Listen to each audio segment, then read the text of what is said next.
All right, go ahead.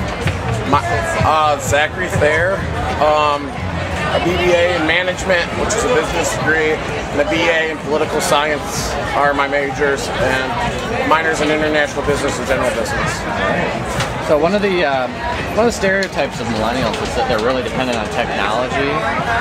How dependent are you on technology in your daily life? How do you feel about that stereotype? I would say I agree with it that we are, and I think that it makes stuff easier, but at the same time we slack a lot because of it.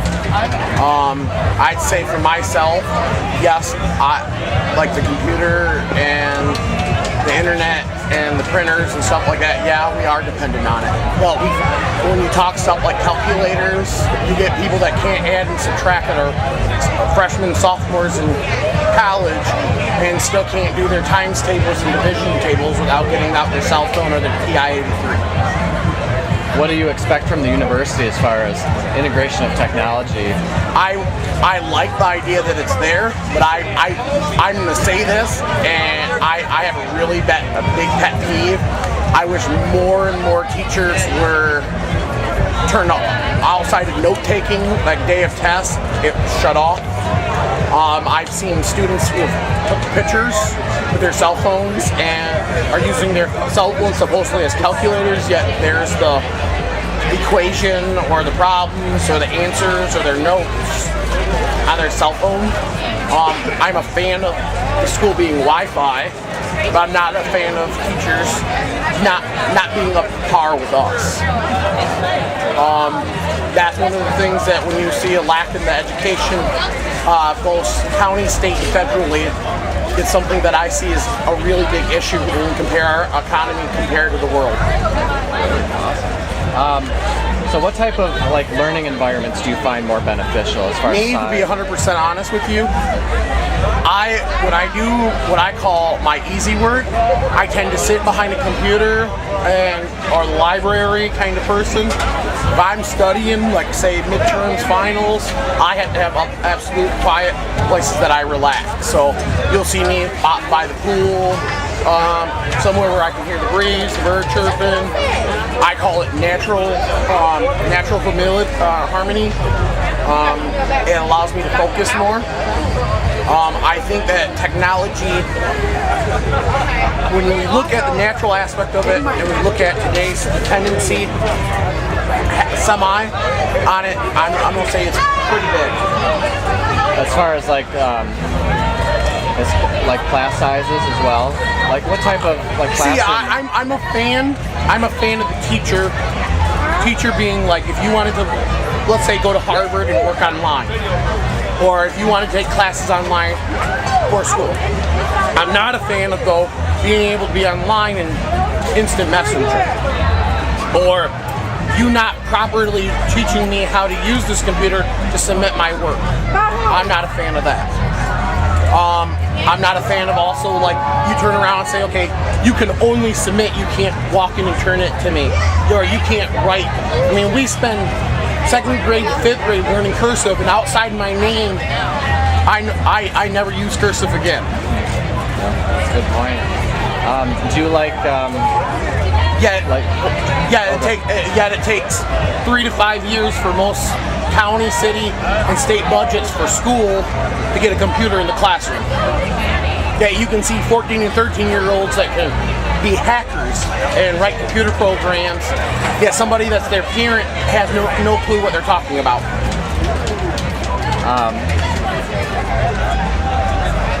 What do you think about team-oriented learning experiences in class? I like team-oriented.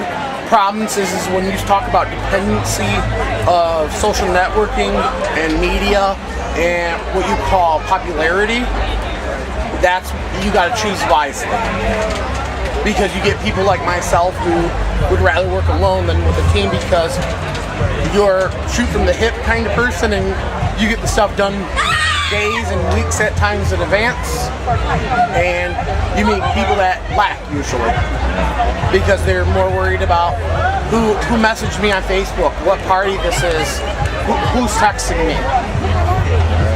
What do you think your biggest challenge in school has been? My biggest challenging? I'm 25 years old. I'm a double major, double minor. I hold a 386 and I have no debt, no loans. My biggest challenge is watching everybody else not take their education seriously.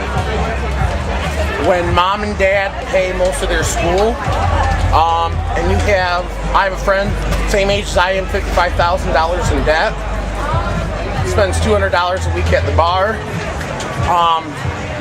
and I look at him and I say, okay, are you serious? I mean, that's my biggest challenge, dealing with the stigma of being considered somewhat smart. I participate, I ask questions in my classroom with the teacher, I interact with the teacher, I debate, I've gotten in arguments with my teacher where I found my teacher to misquote stuff. Like, I had a teacher put up something by Plato and it was actually by Aristotle, and I caught it. I got 10 points for it, but I got almost 3 weeks of being made fun of by my classmates. That is what I see the biggest challenge is most kids come in and just, it's here, no one else, and leave. And then the stigma that goes along with that, of being somewhat smart. And then when you graduate school, the person that hit the books are the mid-management, and they're supposed to look at these people that made fun of them, laugh at them, call them names, who are maybe on Social Security, Section 8 housing, food stamps, something like that, and you want me to pay your bills? You want me to hire you? That's where I kind of have my issue. Where you're obviously very polar opposite from the millennial, generation as they're stereotyped. And my dad is the chief financial officer at Tyco Toys. At night, I've always been this size. I was a D1 athlete at one time. Because of my weight and my size, I've always been made fun of. And then I've always been kind of the geeky, nerdy kid. I get angry enough that I became a D1 athlete because of it. And now that I've gained another 60 pounds because I quit playing football, I am back into that same stigma class. I work probably 16 hours. I have 4 business entities behind my name on top of a full-time student. So it really gets under my nerves that you see these people drive 50, 80, 100 grand in debt when you have scholarships, chances when you actually apply yourself. We got people in China and India, for every one master's PhD we have, they're doing 3 to 5. And we think we as Americans are ethnocentric. We're entitled to the $50,000, $70,000 job. Yeah, one thing about the millennial generation is a sense of entitlement. They've been called the trophy generation. And I agree. I agree with that. You agree with that? But I have a theory, the reason why, and that is through the FDR administration and between what I call my parents and my grandparents, lack of morals and integrity has quite a bit changed.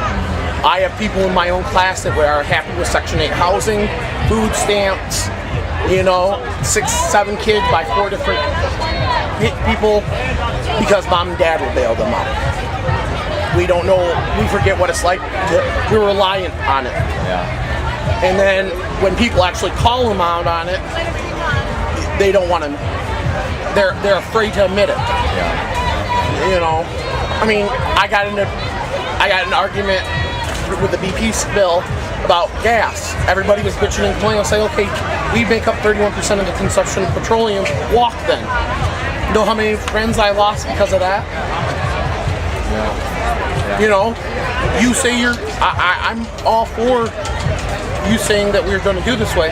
I'm more than happy to get out my bicycle, walk 5 miles to class like my grandpa and my grandparents did. But yet, you got to sit and have a truck to pick you up. Yeah. So, what would you say if somebody called you a millennial? I'd say on what regards? If they said, "Oh, you're 25, so you're a millennial. You fit all the stereotypes." What would you? I'd say get to know me before you judge me. The same thing I tell all my friends is most of my friends, because of that stereotype, I relate to older people. I tend to have more people that are 40s, 50s, 60s that are my friends. I tend to see the aspect of that generation. An example would be like when you look at the hippie movement between the 50s and 70s, those were people that still had a movement behind them, but at the same time they still were honors college students. Our movement today, with what you call the millennial, we have kids that are averaging less than a 3-point GPA. And when you talk business, politics, that don't happen unless you have the education or the financial backing. And then to turn around and them actually calling you out on it is what scares me. That you purposely deny them being honest and real with you. If there's one last thing that you'd like to say about yourself or the millennial generation, what would you say? What I would like to say is we stop being ethnocentric. We start realizing we are a world economy, especially if you believe in the aspect of capitalism. I'd like to say that we need to value our education, and our government, our business, and people like that need to understand that education, we as Americans, as a millennial generation, it is a gift to have education, and that we need to remember that because there's people around the world that don't have that. Okay. Is there anything else you'd like to say about? No? Awesome.